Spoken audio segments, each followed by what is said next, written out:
what would be the takeaway then for someone listening saying, I need to design a diet to lose body fat? So obviously higher protein, low carb, and resistance exercise in general is the combination that's going to be most beneficial. So that is a lifestyle change of how you approach it. But the higher protein and the exercise protects your lean tissue, particularly your muscle, while you're getting rid of the body fat. And we think that's a sustainable weight loss. You've corrected body composition without jeopardizing your metabolically active tissues. And I also want to highlight the activity that they did. Now I'm gonna call you out here because we're talking exercise. And really it was 5 days a week, 30 minutes walking, and 2 days a week of resistance exercise. I would love to hear you tell us what their resistance training program was, because the goal is for individuals to understand that everybody makes choices and not everybody makes good choices. And this allows you to make good choices in a way that is not crazy. Because when you hear the exercise plan, when individuals lost nearly 100% fat, was nothing rigorous. Yeah. I mean, we had our midlife women who aren't who aren't in general gym rats. They don't love going to the gym and pumping iron. And so when we design, contrary to the person sitting across the table from me. And so we wanted to design a resistance exercise that was based on range of motion and stretch against resistance. So we had a 30-minute supervised session where they did about 12 minutes of yoga supervised. Again, it's more, rigid type of resistance. It's not necessarily movement, but it's resistance. It's body weight resistance.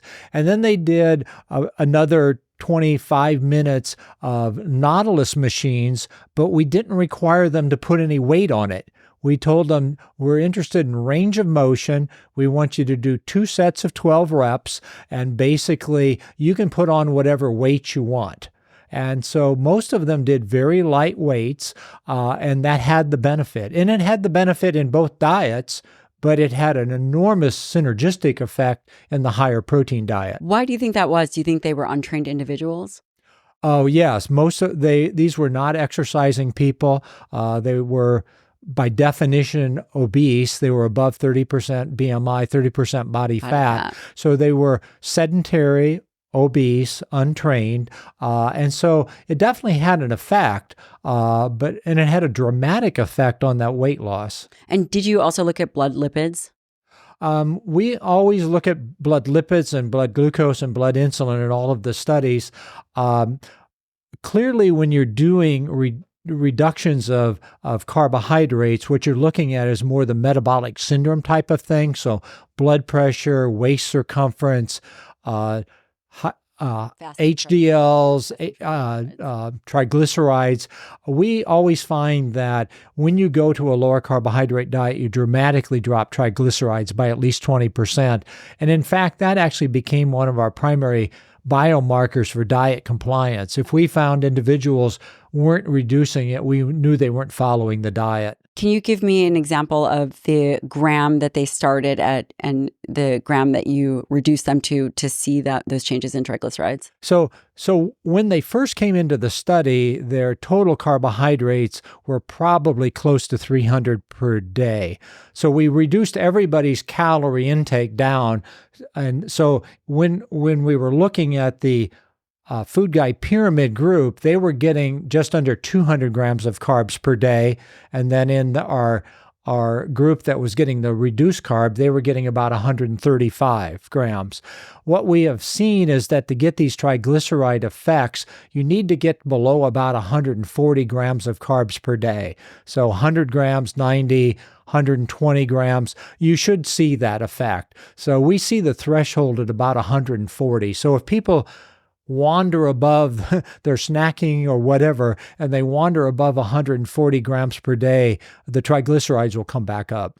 And that's a really good marker. And if someone is listening, obviously check with your doctor, or, we use Inside Tracker. You can look at where it's not that before it was very difficult to get blood work to actually see where you were at. And the way Donna and I think about it is we look at a few things that are very simple. We look at fasting insulin, fasting glucose, triglycerides, and those are really the three that we examine to determine, is this individual healthy? Do they have healthy skeletal muscle? On the other side to that is fasting, so it's unchallenged.